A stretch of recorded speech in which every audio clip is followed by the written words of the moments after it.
today's episode of Winning the Moment, we have a special guest, Sam Edwards. This is our 13th episode, and Sam really brought the fire. He's got an incredible story from serving in Iraq to being an investor in some incredibly successful companies to really traveling all over the world. And in this episode, he's going to give you his 5 favorite places he's ever been, and he's been he's been to over 40 countries so far in his life. So you're going to want to stay tuned to the end.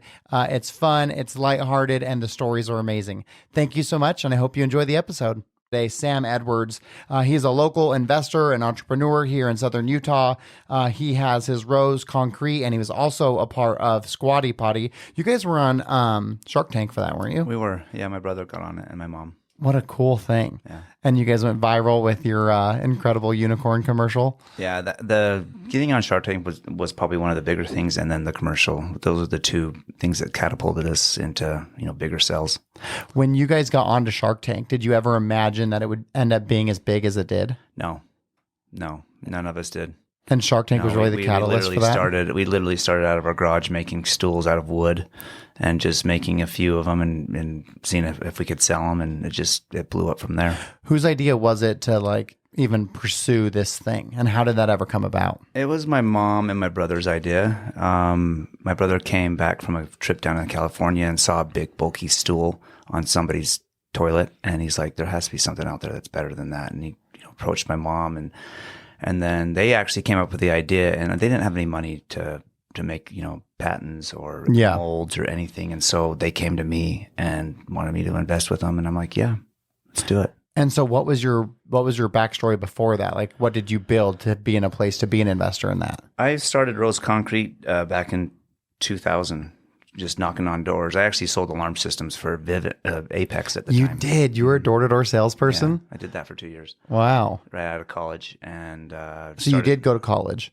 For a year. For here locally? Or? Yeah, I went to actually Cedar. Oh, you did? You went to SUU? And I went to Rick's. I went to Rick's College on a wrestling scholarship right out of high school. And I got my ex-wife pregnant. So stopped wrestling and moved to Cedar. Okay, so this is that made you feel okay, it's time to start getting stuff going. Yeah. I honestly kept on doing school down in Cedar, and then I did school for 6 months, and then I realized I'm never going to work for somebody. Yeah. I'm never going to need a piece of paper. Yeah. So I'm just going to get to work. And I had my ex-wife, she finished school. She finished her high school, degree and finished, so we can have that as a backup plan. But where's Rick's? Rick's is BYU, Idaho. Oh, wow. Rick's, okay. Yeah.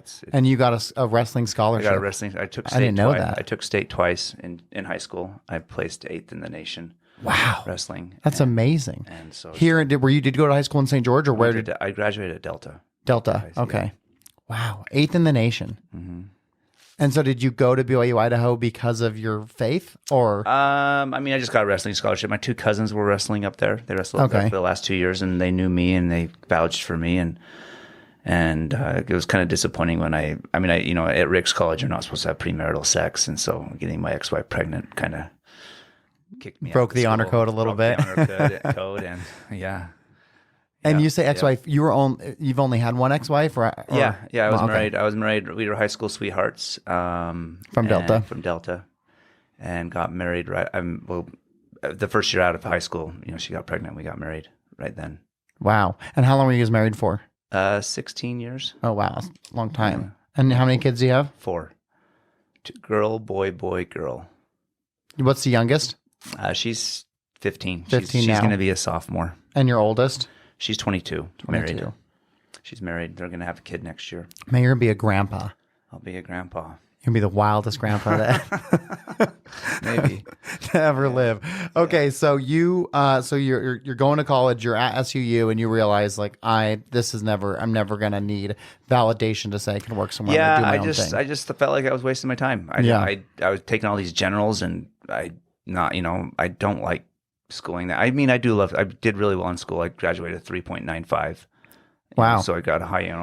I graduated with good grades, but I just knew I wasn't ever going to need that piece of paper.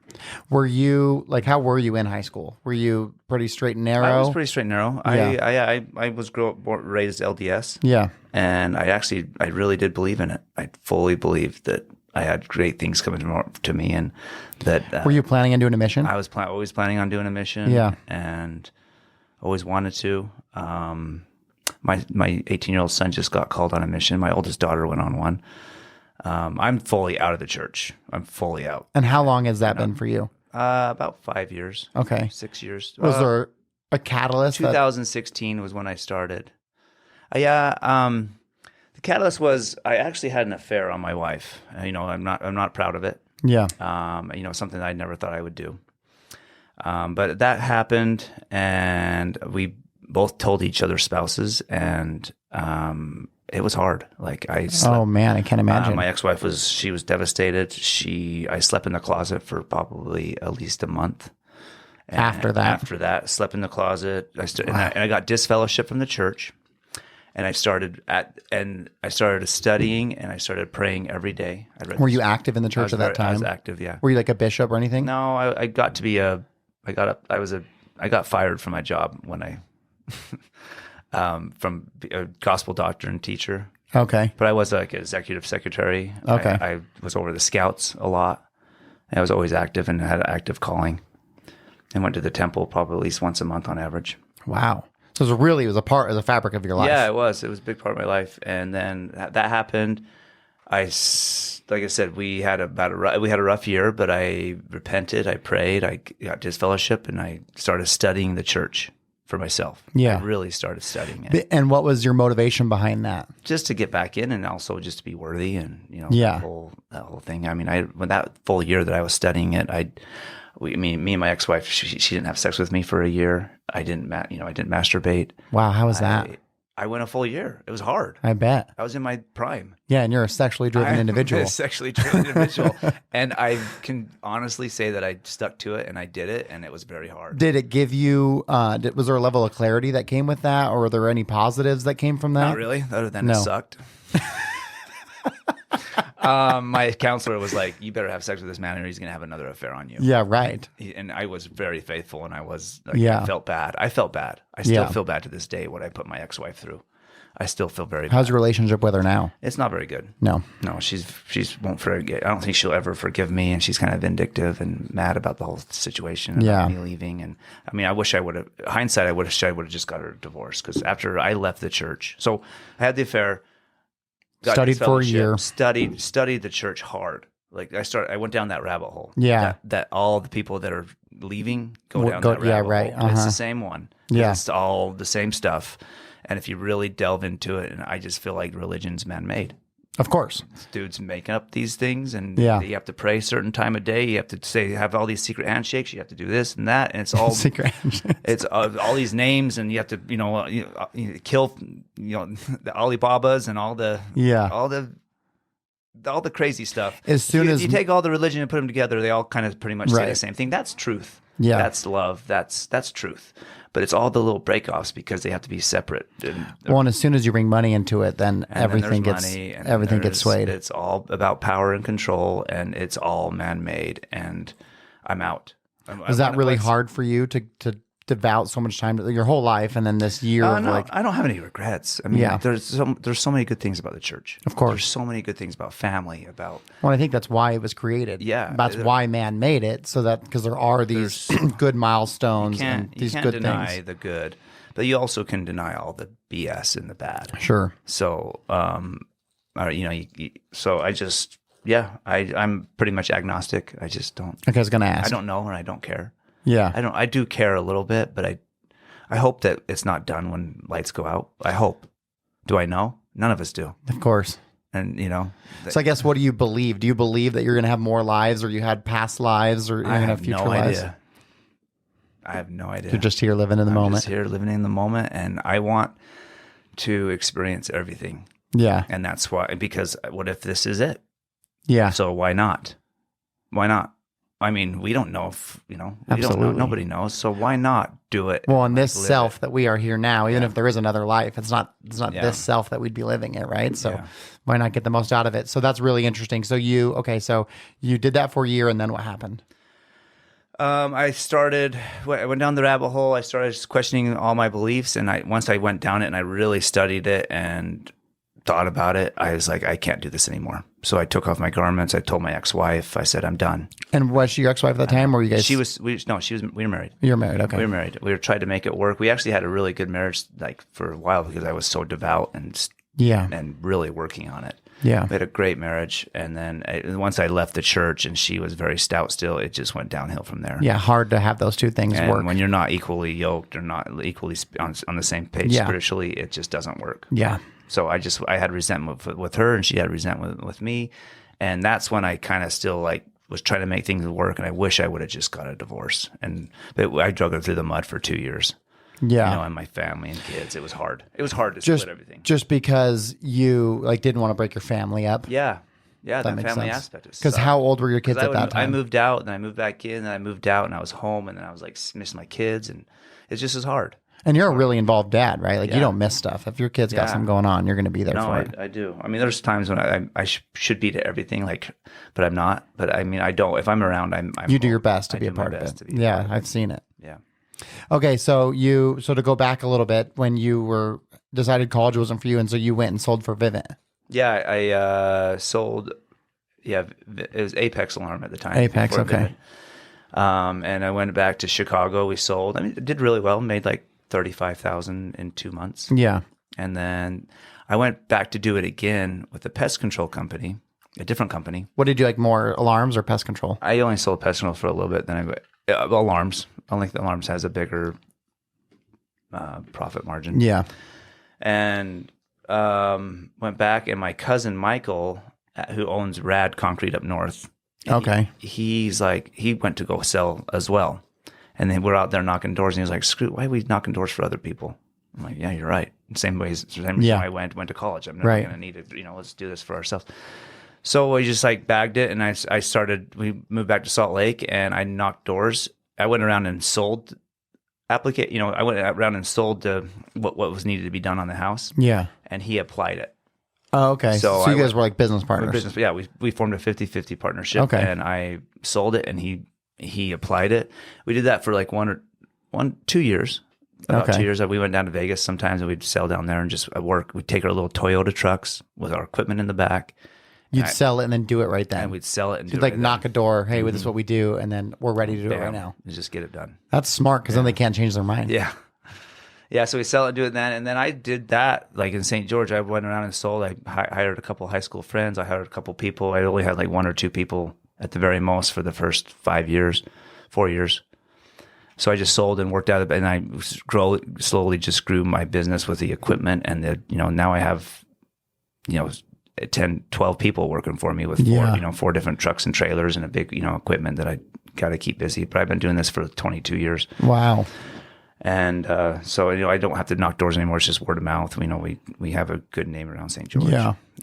And you've also been a successful investor, because you invested obviously in Squatty Potty. Yeah. So that was probably we tried a few other things. In 2005, I got called up to Iraq. I was I'm an Army veteran. Yeah. I was in 13. Yeah, I wanted you to share that story. With the 222nd. So I signed up right out of high school. Oh, you did? Right out of high so you got into school, reserves right out of high school? In the National Guard. Got it. And we got called up for the Olympics, and then we got called in 2002 for the Salt Lake Winter Olympics. We did security there. Got called up for that, and then got called up in 2004 to possibly go to Iraq. But our orders got changed right when we got called up to go train lieutenants and stuff in Tacoma. So we went and did like a training thing. And then in 2005, we got called up to go. And it was. Were you excited or scared? I was mad. I was mad. Mad? I was mad. I was about ready to get out. My term was about done, and I got involuntarily extended. The reason why I was so mad is I was just a private or specialist. Yeah. Low on the totem pole. Yeah. I literally had $200 taken out of my account every month just to be there, because I was working Rose Concrete. Rose Concrete was doing really well. Yeah. And 2005 was kind of a building boom.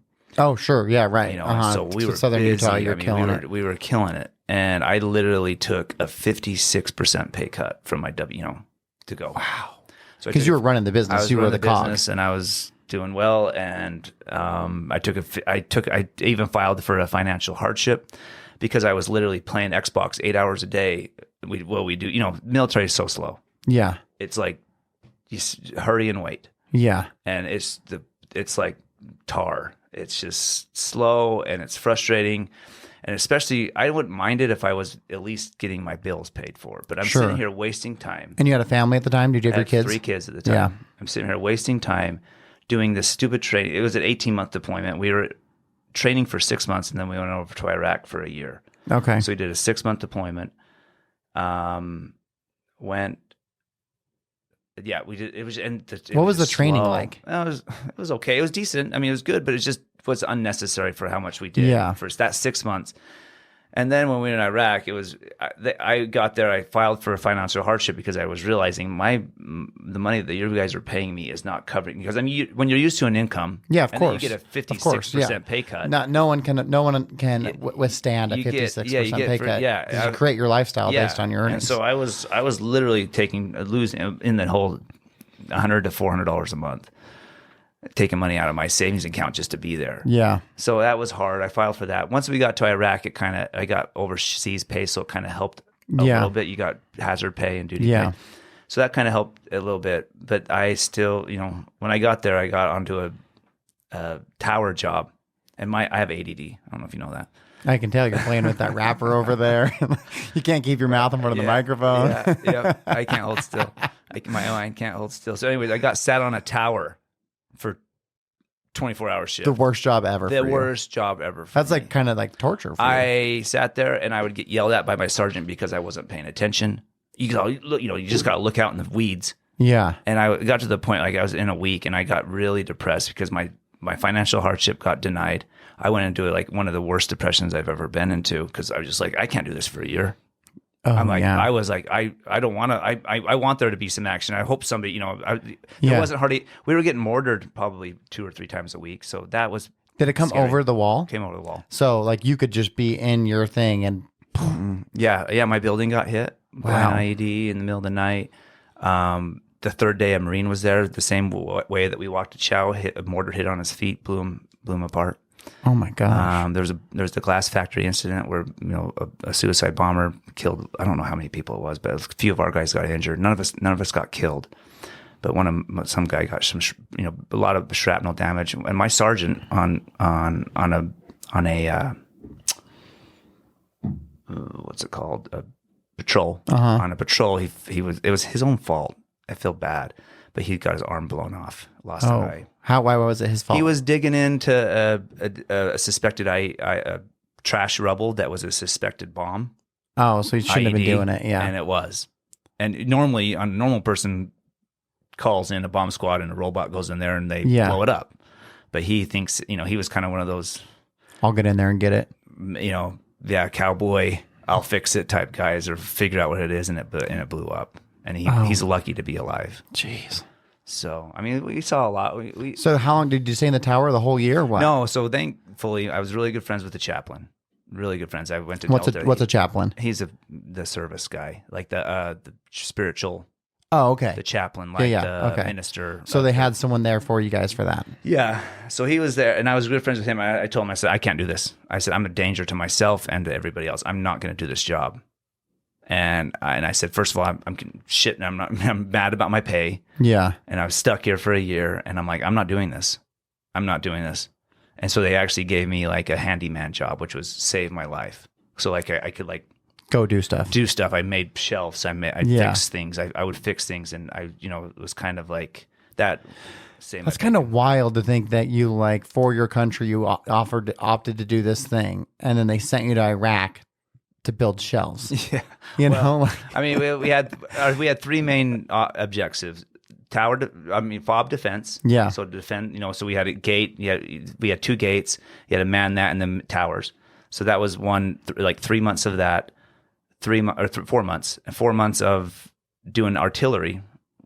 So whenever a mortar would come in, or if they have like a suspected stash, or they, we'd be shooting out artillery shells. If a mortar came in, we had the technology to to find out where it came from, just from the trajectory. Oh, okay, yeah. You know, like we had a computer radar system.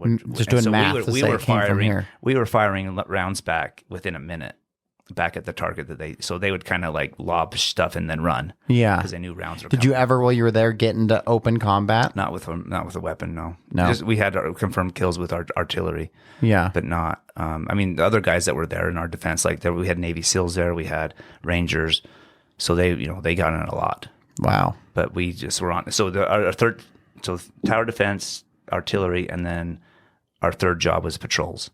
And that's when my sergeant got his arm blown off. Was it scary when you went out on patrol? I didn't do it much because once I got that job, the handyman job, yeah. I stayed on the base most of the time. Oh, I would did. go out a little. One of my vehicles got hit, blew the tire up, and it didn't hurt anybody in the vehicle, but it got hit by a bomb. Was that pretty scary? Yeah. Yeah. Get your heart rate going. So what are your thoughts on the war? I don't know. I don't know. I have a lot of thoughts about how much our government wastes. Oh God, yeah. I mean, the waste is just. Well, like when if we it was run more like a business, it would do a lot better, but it's not. I know. Well, isn't that true for all of government? Yeah. You know, they actually had a P&L and stuff they had to be responsible for, and couldn't just print more money. Yeah. So, I mean, I'm glad. I don't know. I'm not a very political person. I'm more of an ostrich, just puts my head in the sand, and I've been happy that way. Yeah. I mean, maybe I missed out on things, or I don't contribute like I should, but I mean, I have in my life. I've served. Not very many people have been to Iraq. Yeah, right. Absolutely. You're a veteran. I feel like I've done my part, but I'm not politically. I don't follow it. I don't have time. I don't have TV in my room. Nor does it matter, right? Yeah, even if you did, what would be different? My mom always gets mad, and she's a doom and gloom kind of a woman, and she's always on the negative. I'm like, Mom, why? Like, live your life. Yeah. Live your life. You live we all live in a great country, and take advantage of it.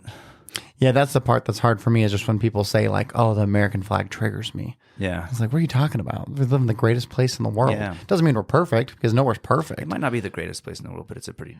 I mean, you don't think so? But go no to live. To live for all things, things considered, raising a family. I've never lived. I mean, Switzerland. You've been a lot of places. Switzerland's nice. Yeah. There's other countries the European countries that are very nice and very well run. So I mean, I don't know. I'm not gonna give I'm grateful for where I live. You've been in a lot of places, right? Yeah, I've been in like 45 different countries. Wow. What one's your favorite? It's like asking me my favorite. Well, you always have a favorite kid, actually, but it depends on the decision. It depends on who I was with. Sure. I have a top 5. Okay, let's hear it. Nepali Coast in Hawaii. Okay. Beautiful. I mean, what island is that on? On Kauai. On Kauai. I used to live in Kauai. Yeah, I've camped there. I've kayaked it. I've hiked it. I've boated it. I've done all. I've slept in sea caves. I mean, spearfish. I have lobsters every night. I have fresh fish every night. Walk up into the woods and pick the local greenery. You just lived off the land. and there's tomatoes. There's mangoes. You kind of live off the land. Yeah, when I lived in Kauai, I worked at Ace Hardware as one of my jobs. Yeah, and so the people would come in who you knew were like clearly just living off. They're not supposed to, but obviously a lot of people do it, and you could tell by what they were purchasing. Mm-hmm. Like, oh, they're just up there in the mountain, just living their life. Yeah, there's a lot. I mean, that's beautiful. There's that beach is probably the prettiest beach I've ever seen. That canal. I don't know what it's called. I forgot the name of the beach, but there's a waterfall that goes through this huge tunnel or cave, and it's great. There's no boats allowed, and you have to swim around the corner to even get to it, and it's just 2,000-foot vertical cliffs. It's beautiful. Nepali Coast, Palau. Palau is west of the Philippines. Okay. And I went. Me and my brother, I wish my other brother came, but I have 3 brothers, and me and my 2 brothers went about 2015. And I planned the trip.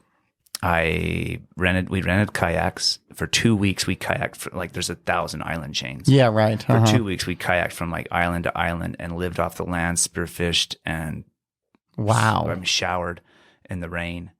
And how cool is that? Fires on the beach. It was just. Did you? So this insatiable spirit you have for adventure and life, did that exist prior to your spiritual disconnection? Oh yeah, I was being the baby of the family. I was always kind of the one that was. My dad gave me my love for my outdoors. When he got a little bit more time, he got into some money. Right when I was like from 8 to 16, they did really well. So we had a little bit more time to like hike and he took me in the backcountry of Zion and taught me how to rappel and taught me how to, just the love for adventure. Okay. So you've always had that. That wasn't something you found after the fact. Yeah. I've always had that. What's around the next corner? Yeah. Or what's next? Yeah. What's next? What's next to experience? I love new experiences. I love sharing new experiences. Yeah, you really live life. And I love to like get people out of their comfort zone. Yeah. Because I love to be out of my comfort zone. Because that's where you're going. I don't even feel like you have a comfort zone. Okay, so I've reached it a few times. Okay, so you had Hawaii and then the Hawaii, Philippines. Philippines, Palau. It's specifically. It's east of the Philippines. East of the Philippines. In the Pacific. I took my dad to Mount Everest and we hiked to base camp. That was amazing. It's an amazing country. We slept in these little villages all the way up. It was like a 40-mile hike up to the base camp. Wow, it's that far just to the base camp. Yeah, you fly into Lutka, which is like one of the world's most dangerous airports. Why? Just because of the terrain? The terrain and the elevation and how it's positioned. And wow. It's like rated one of the world's most dangerous airports. But fly there. We went. That was fun. Slept at base camp. I had a hard time sleeping that night. I was 18,500 feet and I couldn't catch my breath. Wow. Like we spent one night there and me and Tyler Christensen were the only ones that could spend the night. Everybody else got sick. Really? And had to fly home. Yeah. Wow. But I was fine. That really puts it in perspective that even at the base camp, it's that challenging. Yeah. Yeah. About 18, after 18,000 feet, I started struggling with breathing. Not bad, but like. You could feel it. You could feel it. Like in the middle of the night, you'd have to like catch your breath. Just from sleeping. Wow, that's shocking. But Everest, I have a love for the ocean. I mean, I've been to more ocean places. I love Thailand. Thailand's beautiful. Philippines is really cheap. Yeah, Philippines so is cheap. Beautiful. But those are my top 3 adventurous places. I love Zion. I love the Grand Canyon. I'm banned from both right now. The judge does not like me. Can you talk about that? Yeah. Okay, let's talk about why you're banned from those 2 places. I'm banned from all the national parks in the United States right now. Oh, you are? For 2 years. Wow. I'm banned. How many people do you think have been? Probably more than just me, but it's a short list. It was a humbling experience. It's been humbling. Was there something specific in Zion you did to get in trouble? I've got some tickets. So I flew over Zion with my dad in an ultralight airplane. Yeah. And what I did was not illegal, but we wrecked. And You wrecked a plane? We wrecked an ultralight airplane. Oh my gosh. It was a trike. It's a 3-person, 2-person trike. Engine went out. We were flying over subway area. Engine went out. And whose plane was it? It was mine and Tyler Christensen's. Okay. It's like, it was like a hang glider with a motor. With a motor. Okay. It's like a hang glider and there's a bar in front of you and there's a 2-seater. Did you kind of have no fear? I have fear. I have of respect. what? That's why I'm still alive. If I had no fear, I'd probably be dead. Gosh, man, the stuff I see you do, it just blows my mind, because I'm afraid of heights. And so it's like your crazy ass just gets up there and the things you do, it's just crazy. I love, it makes me feel present. It makes me feel alive when I'm like wingsuiting. When you could die doing the thing you're doing. When you could die, when you're like sleeping on the side of a cliff, in a portal ledge that you put up, or making. Swinging off of a rope, the 350-foot rope swing that you construct. You got. Yeah, that story of the rope swing is. Oh my God. That's why I don't want to go anywhere with you, because I don't want to be stuck in a situation where it's like, the only way down is actually you have to jump off this cliff and grab onto that rope. Okay, so you're in this plane with your dad. I was in the plane and flying over Zion. Engine goes out, and I look down. I'm like, and my dad's all, "Oh boy!" I'm like, "Yeah, hold on, this is gonna suck," because there's trees or boulders down below. Oh. And I'm like, well, we're gonna ditch it in the trees. So I come down. Its stall speed's like 45 miles an hour. So I'm going like 60 miles an hour. Stall like right at the very last minute. Stall it, and we wreck in the trees. And we come out high alive. up in the trees, or just like it was like the little ponderosa pines, so small Got trees, it. and hit in. And luckily, I'm alive. We're both alive. Yeah. But we look down. We like give each other a high five. But my dad's arms broke and his legs jacked. Like how old was your dad at this time? He's like 60s in his 60s. Oh yeah, it can be kind of scary. Yeah. Anyways, so somebody saw us go down. They called paramedics and they come in and they will do a night rescue if it's life or limb. Yeah. With the helicopter. But so he was not. They were able to get him. He's not. He wasn't going to die. Yeah, wasn't going to die. Wasn't risk of losing a limb either. And so they started giving him like morphine. They tried to, but they poked him like 5-10 times. He was in shock. Couldn't get a vein. And I was a combat lifesaver in Iraq, so I learned how to do it. I did it myself. I did it. I'm like, can I do it? They're like, sure, try it. And I said a little prayer, meditated. Interesting. You said a prayer. I did. Who'd you say it to? Well, to my Heavenly Father at the time. Oh, you were still active. Okay, got it. This is like 2013. Got it. And baby Jesus, 8 pounds, 7 ounce. That's what I paid to. That's what I paid to now. Anyways, I first shot, get a vein, get it going, and get the morphine going. And my dad, he was so happy. Oh yeah, because your dad had never had any kind of substance in his body. Well, no, right? he had to spend the night with a broken leg, bad broken leg. So he's like, to get some morphine in him was great. Yeah. Anyways, we got out. We got the helicopter the next day and got out. And I've been in like 2 plane. I was flying in Rosarito, Mexico, on a paramotor, which is different than the hang glider. That's just your big fan behind you. Yeah, big fan. Yep. And I was flying really close to low on some sea cliffs, and I've learned now. I mean, you're still learning every day. Wind is so crucial when you're flying, especially with paragliders and paramotors. It's just there was a little bit of a breeze coming off of the hill, and it created a little bit of a rotor, a downdraft, and I could not give enough throttle to get out away from the ocean, and I just went right into the ocean. Wrecked right into the ocean. I missed a rock, but I was like 8 feet of water, and I hurried. I don't panic. Well, yeah, because then you've got your parachute. So if you got twisted up in that, I went down. I was full throttle. I hit the water.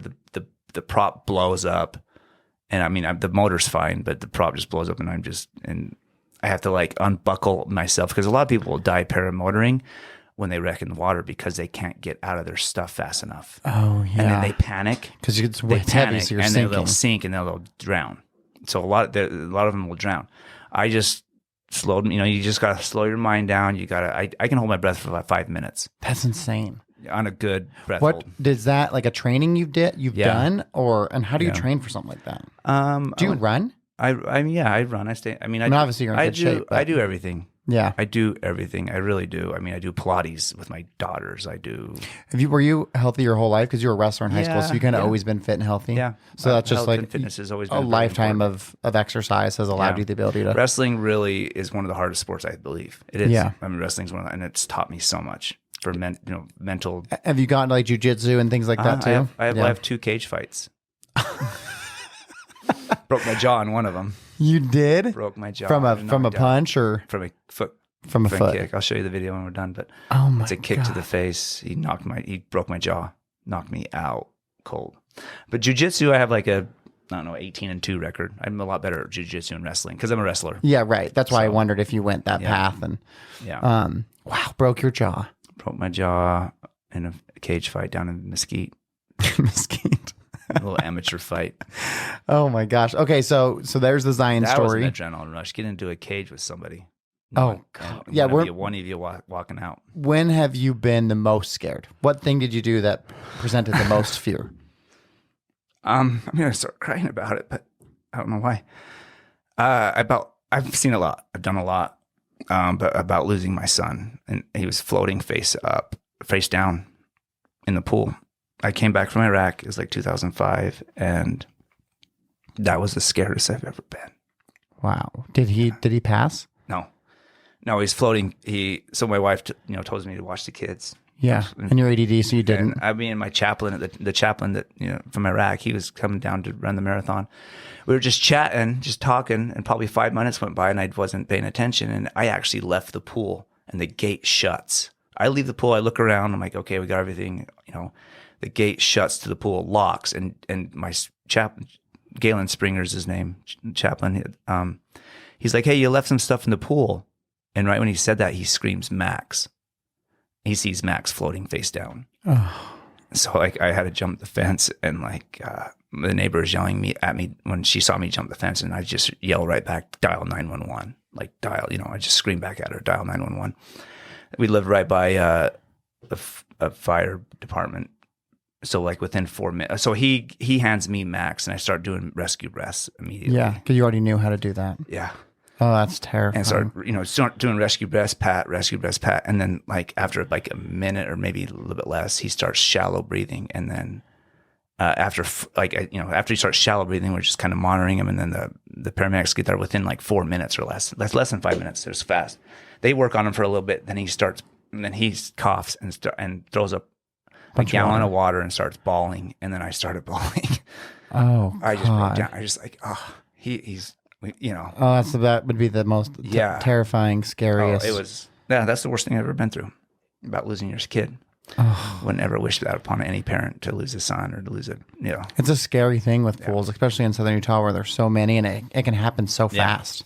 Yeah. Physically, the most scariest thing is probably wingsuiting. I've had my last wingsuit experience was. I know you worry me like when you do that stuff.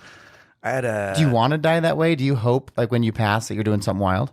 I'd much rather do that than in a stupid car wreck, right? Yeah. I'm not saying that or a car wreck. I'm saying like old age, like you're old and. I mean, I always tell myself, if people are going to have to start wiping my butt, I'm going to jump out of a plane and not open a chute. I'll figure it out myself. That seems fitting. The way to go. So you're in that chute and. I was wingsuiting, and I was learning the biggest wingsuit. It's called the Freak 4. It's the biggest one, the best glider. And I'm just still new at wingsuiting. I need to do it more. Actually, one of my goals this year is to probably shouldn't. Better. No, I'm going to. It's going to happen. You're flying, basically. Yeah, your glide ratio is like 3 to 1. So you're on 3 feet, it's pretty, which is really good. I mean, you can actually, those suits now, if you get enough force and speed, you can actually go up. You can climb like 300 feet. Wow. And then, then you stall out and you go back down again. But you can do like a roller coaster when you're like with those wingsuits. That's how they, with the land, they'll go right along. That's how they go 5 feet off the ground. And then they just pull up down these, if the angle's correct, you can just go right along the land, and that's how they fly along. I've never done anything like that. I don't know if I ever will. I need to get. So when you do it, what do you do? I jump out of a plane and just fly it. Oh, okay. So you're not on a cliff. I haven't base jumped. Oh, okay. Yet. Oh, I feel better about that. Yet. I will. That's one of my goals. That's one of my bucket list goals. So in the Grand Canyon, did you get in trouble paragliding there too? No, not. They saw. No, I did not. Yeah, because you did not get in trouble because I did not. Yeah. But I got in trouble in Zion for picking up my motor out for the wreck. I was supposed to have a national park guy with me. They wanted me to pay $50 an hour, and I was a tight ass back then. And so I just went in one time and got I did like two loads with him, and I did one without, and they gave me a ticket for going in without him to retrieve my wreckage. Oh, that was one of the tickets. I've gotten a couple of warning tickets for not having a permit, and I've got like 2 tickets over Lake Powell for flying over Lake. Well, you can fly over Lake Powell, but you can't land and take off. And you did that with your paraglider? I did that with I took it up one time on my houseboat and took off, and I flew all around, and then I landed, and the ranger saw me land on the beach, and so he came and gave me a ticket. Where's your favorite place that you've paraglided? Probably one of them is Lake Powell. I would imagine Lake Powell would be amazing. Lake Powell, going up through those canyons. I flew up West Canyon, 5 feet off the ground, and just had one of the flights. I mean, 2,000-foot cliffs. And when it's dead still, you trust the air. Yeah, you can fly wherever you want. It's so peaceful. And like another flight is I took off of a 12,000-foot cliff in Switzerland and flew for like 2 hours, like down the Eiger area, like up in Lauterbrunnen. So flew, just took off on a glacier, and it was kind of scary because I was the only one there, and a bunch of tourists were just like, I'd bring my paramotor up, my paraglider up, and I was just like, everybody just sitting there who's this watching crazy me. person? Yeah, and if I would have screwed up the takeoff, you fall 2,000 feet down a glacier and die. So it's kind of that's insane. So were you always a world traveler too, or was that? I love traveling. I mean, I've always, I didn't travel a ton when I was little, but when I got married, I took my wife to Hawaii as soon as we afforded it, and we just traveled every year since. Yeah, we'd go like on 3 or 4 big vacations a year. That's so important, I think, to do that and take your kids and give them exposure and 2 big vacations with the kids, and then 2 with just me and my wife. That's important too, to have the time just with your partner. Yeah. So I traveled a lot. The Grand Canyon. Is that what you? Yeah, what's that? Let's talk about that. So in 2018, I float down the Grand Canyon without a permit. It was me and I've been wanting to do it for a while. I've done it. I've done it. Going down the Grand Canyon's an amazing thing. I've done it on a commercial rafting trip and a private trip. Both. Yeah. But you have to have like a 2-week long vacation trip. And I don't have time for that all the time. Yeah. So were you just in a kayak? I just have an inflatable kayak. It's like 6 pounds and you can put all your gear inside. So you hike in, blow up your kayak, float down like 100 to 150 miles, and then you hike back out. There's a hike called Whitmore that's only about a mile out, and you can just leave a car there and you hike out. So you can do it in like 5 days. Oh, okay. So you hike in like in the middle of the canyon. Yeah. Float, see some of the sights, and then hike out. We did it in 2018, and we didn't get caught during it. But 6 months later, like the national parks calls, I think my ex-wife called us in and started an investigation. I was going to say, because how could they ever catch you? I think my ex-wife called, and then she really is mad at you. Yeah, she is. She's mad. She gave him all the information. She gave him my Instagram. She gave him like all my stuff. And so, and then like a dummy, I do it again in 2020 during COVID. Yeah, I'm like, dude, everything's shut down. National park shut down. Nobody can fly. I was bored, and it's a great adventure. You must have been so bored. Yeah, well, actually, 2020 was one of my favorite years. We did a lot of, me and Brittany had a lot of outdoor fun. So that was her favorite year with me. Yeah. She always says 2020 was her favorite year. And because we just did so much adventuring. Yeah. But we went down in 2020. We both screwed up. We both posted it on our Instagram like idiots. So we didn't get caught. It's like robbing a store and doing it. We didn't get caught. But I didn't really think that they were really monitoring Instagram like that. Sure. They are. Yeah. That's how they actually, one of the guys said that's how they catch a lot of people. Like interesting. poaching deer, that kind of stuff, like anything. Yeah. They have like a software that like monitors. That's not surprising. The AI, yeah. Watch everything we do. Watch everything we do. Be careful with what you do. So I did that, and then 3 years later, it's 2020. 3 years later, I get a call from the National Park Service. Hey, we're investigating an illegal rafting trip. And I'm like, shit. So, and the judge is the same judge as 2018. She already hates me. So they come before. She's like, you did it again? I'm like, yeah. Oh, that doesn't look good. And she's like, you're doing jail time. So I did some jail time. And that was what, a week? I did a week for pretrial service violation. I go to Mexico, and I'm not supposed to drink or do any drugs, which I have not been. I've been actually really glad about that. It's fine. That needed to like clean up my system, and alcohol is terrible. It is terrible. So the last day in Mexico, I'm coming back, and I have this lot of time to go. I got permission to go, and I'm like, well, I'm going to go hard. It's my last day, and I'm going to be on probation for 2 years. I'm not drinking for 2 years, so like I'm going to go hard. This is like your last hurrah before you got to be good. Yeah, and like a dumbass, I overdrink, and my buddies keep on feeding me shots, and so I get sick, and I throw up on the way to the airport. I throw up at the airport, and I'm starting to feel better. It's like 3 hours later. I haven't had a drink, and they barely let me on the plane. They're like, "Are you okay to fly?" I'm like, "Yeah, I went hard the last day." I just told them what happened. I'm like, went hard, and free drinks. Free drinks. Yeah, they weren't free. That'll get you. No drinks are free, but just started. I get on the plane, and I about 2 hours into the flight from Cancun to Salt Lake City.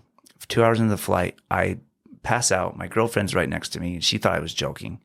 Pass out, and then I start gurgling and foaming at the mouth. Oh God! I start foaming at the mouth. Pass out. I'm on probation, by the way. And they monitor me going in and out of the country. Yeah, and you're on a federal aircraft. I'm on a Delta Airlines. Yeah. I have really good status with Delta because I fly so much. I'm like the highest status. So they usually give me like free upgrades too. Yeah. But I'm not on this flight. Anyways, I pass out. They drag me to the back of the plane. Like your girlfriend or the flight staff? Attendant. I'm out. I don't remember anything. I'm out. I'm gurgling at the mouth. They drag me to the back of the plane. My girlfriend's so nervous. She starts throwing up everywhere. That'd be scary. She thought I was dying. Yeah. She started throwing up. Victoria and Heather were both there, and they were like freaking out. And she starts throwing up, and they call intercom. Hey, is there a doctor or nurse on board? So the nurse comes and takes my vitals. They're like, you got to get this guy out of here. My vitals were bad. So I wake up 8 hours later in Albuquerque, New Mexico, in the emergency room. I don't want to laugh. They do an emergency landing for my dumbass. What? Okay. I want to know what went through your mind. They landed a whole aircraft full of 300 Oh, people God, they all hate for you. my dumb ass. They hate you. All I those hate people. myself for that. I hate myself. I got to know, when you woke up and you were in Albuquerque, like, what went through your mind? it was like that has to be the craziest shit. I had needles coming out of my arms. I had heart monitors. My clothes were ripped off, cut off. I had no clothes on. I was butt ass naked. Wake up. And I'm like, and I look at my arms. I have like needles in both arms, chest monitors.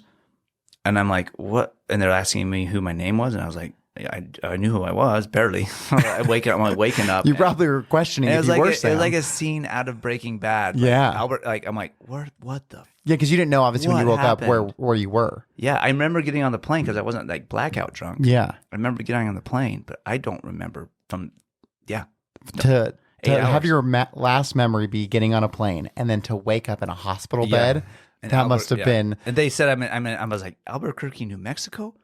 What? That must have been the ultimate mindfuck to find out because that's not even like on the like. I know. Well, Oh gosh. They did an emergency landing, and so then the judge finds out about that. They're like, what were you doing? I'm like, well, I went hard. I'm like, and then Wait, did your girlfriend and them, did they stay in Albuquerque or did they go home? they stayed with me. They did. Yeah, So it was a trip for three of us. We all just went down as friends. We were just all friends, and went down and and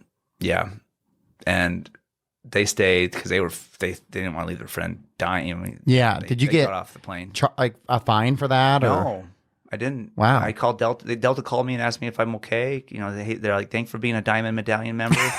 Thank you for your. Do you think if you weren't, you would have gotten fined? No, I think it's part of insurance. I bet it's insurance stuff. I thought maybe I was because you got to imagine that's very expensive for them to do that. Yeah, I felt dumb. I didn't tell anybody about it for a while, but then I got home. I'm like, you know what? Better to share the story. It was such a humbling wake up call for me too. It really was. I wasn't an alcoholic, but I was drinking too much. Yeah. I was partying too much, and my work and my kids suffered from it. And I felt it. Yeah. Like that whole getting in trouble, it sucks. Doing jail time sucks, but it really humbled me. Well, it's one of those things we talked about before we got rolling. Like oftentimes the biggest losses or the biggest trials that we go through in our life end up having such positive things that come out of it. Yeah. Yeah, in jail, I was in so I did 1 week for that probation violation, and then my sentencing. She sentenced me for another week. Were you afraid you were going to get a longer sentence? Well, I could have. Yeah, I could have easily stayed in. I got lucky getting out for that one after that 1 week. Yeah, because they could have held me there for a full month. Wow, like I could have got screwed. I did. I mean, and you were in solitary confinement. Why? So you weren't like Flagstaff. They for the first 6 days they want you in solitary. Because of COVID's bullshit still. Still? In 2023. Yeah, COVID stuff. It's like their insurance. It's the dumbest thing I've ever heard. So you have to be in solitary and then you get released into the general population. And that was one of the hardest things I've ever done. Solitary especially with your I'm 23 ADHD. hours in a jail cell by myself. No cell phone, no TV, no books. Like just sitting there. And I've had a couple mental breakdowns. Like on day 2. Even without ADHD, that would be an unbelievably challenging thing to do. So hard. Time stood still. Especially with all the stimulation we have as a society now. Like when are you ever honestly doing nothing? Yeah, I'm not. Never. No one is really. Yeah, that's about it. I'm sleeping. Did you have any ahas or takeaway from all that? What would you say was the biggest takeaway? Just that I need to follow the rules a little bit better. I do. Yeah. I mean, I've never been able to follow the rules. Yeah. The rules are not made for me. And that was my mentality. Like I respect nature, but and I respect because I love it so much, but like I do have a hard time with rules. Like when I see a sign that says "Do not enter," you want to go in there I more. want to go in there more. Do you think that that's part of why you're so successful, though? Yeah, I think it helps. Isn't that interesting? I mean, not taking no. Because it's one of these obstacles you have that sometimes makes your life more challenging, but it's also a trait that allows you to be successful. It's a double-edged sword. Yeah. I mean, I don't take no for an answer very well. So my ex relationships all know that and they don't like that about me. No means no. Yeah. And no means maybe for me. Yeah. See how I can change that into a maybe or a yes. Oh man. But yeah. What do you think about the most when you're in there?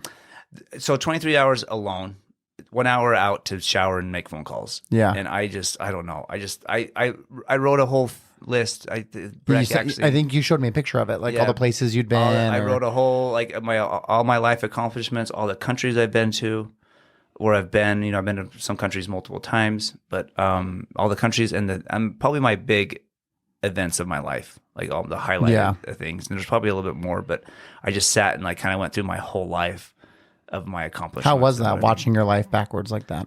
It was fun. I mean, I've always wanted to get it on paper. Yeah. I know that I am a little bit unique. I don't know. You've lived incredibly interesting life. I don't know anybody that's done more than me.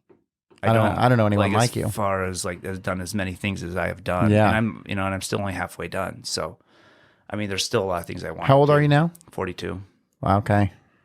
42. Yeah, you got most of your life ahead of you. Yeah. Yeah. I mean, I'm really starting to focus on going back into jail. I need to focus a little bit more on work and kids again. I lost my relationship with my kids over the last few years with the divorce, and sure. And partly is my fault, and some of it's just because it sucks. It's hard because they live with their mom, and my ex-wife is an amazing mother. I couldn't ask for a better mother for my kids. Yeah. I really can't. I give her props on that. And but they're always supported. They're financially supported by me and her. She works, but they're supported. Yeah. And they've done a lot. All my kids rappel, all my kids scuba dive, all of That's awesome. all of them been to multiple different countries. That's great. So, they're really good kids.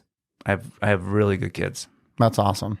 Okay, so I'm going to ask you a couple questions now. The first one that I like to ask is, what's your biggest win?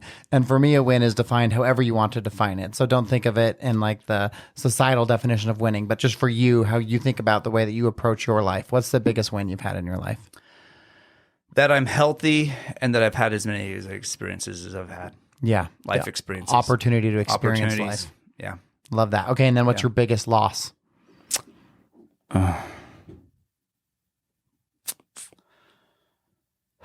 I don't know.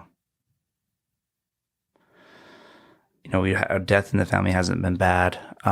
Maybe the loss of my marriage and my family, family aspect. That family dynamic family that you'd dynamic. had. Yeah, I thought that might be what you say. Yeah. Okay, and then for all of your business success, did you ever have a mentor that helped you navigate? Because you've done a lot of stuff. You've been an investor in a couple really successful companies. You obviously built your own successful company. Did you have someone helping you along that way, or no? All just self-taught. Just hard knocks. The life of what works and what doesn't. How do you decide for your investments? Is it all just gut, or what is your? Lately, I've been making some really dumb ones. I've made a few really dumb investments, but not bad. As long as you win more than you lose. Yeah, right. And the ones you've won on, because Squatty Potty is huge, and you're an investor in Feel Love too, right? And that's obviously been wildly successful. So it's like you've had some just home run grand slams. Yeah, I own small shares of 3 or 4 other companies as well. Yeah. But I've been raking back a little bit because making some bad investments always humbles you a little bit. Yeah. I shouldn't have done that. But I'm, like I said, I have a 4-year plan. I'm really starting to focus on residual income, rentals. Yeah, I know that's a place you wanted to be in. And get into that so that in about 4 years when my daughter, 3 years when my daughter graduates, my plan is to get on a sailboat. And I want. You already did that, right? You sailed from Florida to. Where did you go? Bahamas. And then we into Tahiti. I captained a boat there, but I was on a friend's boat. I just barely last year I got my captain's license. I knew that. For sailing. And so when you sailed, are you going to just go until you're done? Yeah. I'll just go until I don't know. I don't have a plan. Yeah. I really do want to circumnavigate the world though a few times. That's cool. Equator, southern hemisphere, northern hemisphere. Just check out. I want to travel, and that's a good way to travel and spend some time. And you want to wait till your youngest is out of high school, so you don't miss anything there, and then go and take the opportunity to do that. Yeah, and have that residual income. I that's need just about coming 4 in. more years to kind of establish a good residual. That's great. And then obviously Rose Concrete will go on and be that for you. Are you a reader at all? I am. I used to read a lot more. I need to start reading back. When I was in my 20s, I read a lot. Yeah. Especially being in the military, because I would, get so much time. It's slow and boring. Yeah. I read a lot. So what's your favorite book, most impactful book you've ever read? The Lord of the Rings. Really? That's one of my favorites. Interesting. That whole series, The Hobbit, the whole Lord of the Rings. I've never gotten into that. Never watched the movies. Never read the books. I read a lot of like church books, like I'm sure. Fishers of Men. That was a good series about the life of Christ. And The Work and the Glory, I read that whole series. Was that while you're doing that deep dive into religion? No, that was when I was in military. Got it. And, I need to start reading a little bit more. Single on Purpose. I'm reading that one. I'm loving it. Single on Purpose. I've never heard of it. What's it about? It's a great book. It's about just being in a relationship with yourself. I think that's so important. People so often jump into relationships with other people without ever figuring out what they want for themselves. And you can never be a good partner if you don't take care of yourself first. You got to take care of yourself before you take care of others. 100%. You have to. And I have a hard time being alone. You know, I was you're a very social person. I'm very social, and I have a hard time sleeping alone. So I become, when I break up with my girlfriends, I become kind of a man whore. But how was that, like that part of your life after divorce? That was very interesting because I always had sex with one person my whole life. Right. Yeah. I mean, we had sex in high school a little bit, and then I tried to go on a mission, but until my first affair. I was 34 years old, and I was only with her my whole life, and then that kind of opened up. Like when I got a divorce, it opened up opportunities. I mean, I never dated. I dated her in high school. Yeah, right. My first date in high school was her. Wow. My sophomore year. Was that a little bit scary then going on your first date, or was it more exciting? No, it was more exciting. Yeah. I liked meeting people, and I love dating. I like meeting new people. I do really enjoy dating. When you go on your sales trip around the world, do you hope to have a partner that goes with you, or do you hope to meet a bunch of new people around the way? I don't know. I want to have people. I'll have my kids do certain legs. I'll have my family do, I can do 1 month with me, then fly out, and then have somebody else come in. And that'll be really cool. It'll be fun to kind of have. That'll be fun to watch. Yeah. Okay, so last question, we'll get you out of here, but how do you define success? How do I define success?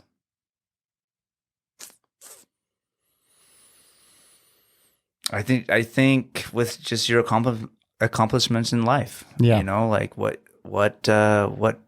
you contribute to this world. So like the story that you write. Yeah, the story that you write, what you contribute and what you give to others. Yeah, so for you, it's almost like everything you put on that paper in prison. Yeah. Right? Yeah, my life. I like giving experiences. I like sharing. I like exploring, seeing what's out there, what's next. Yeah, you've got an insatiable appetite, that's for sure. It's starting to slow down a little bit. now I'm getting older, I do feel a little bit older and a little bit more. My testosterone's not raging anymore, so that's. I bet if we tested it, you're going to be real high for the average 42-year-old. I guarantee it. I have been high, off the charts, I'm sure. Okay, well, I know that if people want to connect with you, you've got Rose Concrete, so roseconcretestain.com. If they want to watch your story, it's at SamEdwards1217. Is there anything else that you want to leave for the audience? Any takeaways? That's it. Okay, well, I really appreciate you being here. Enjoy life. This was one I was really excited for because we're friends, but I don't know the whole story. So I was really looking forward to hearing that today. And you didn't disappoint. I think that was one of the funner episodes we've done so far. So thank you for being here. Thank you.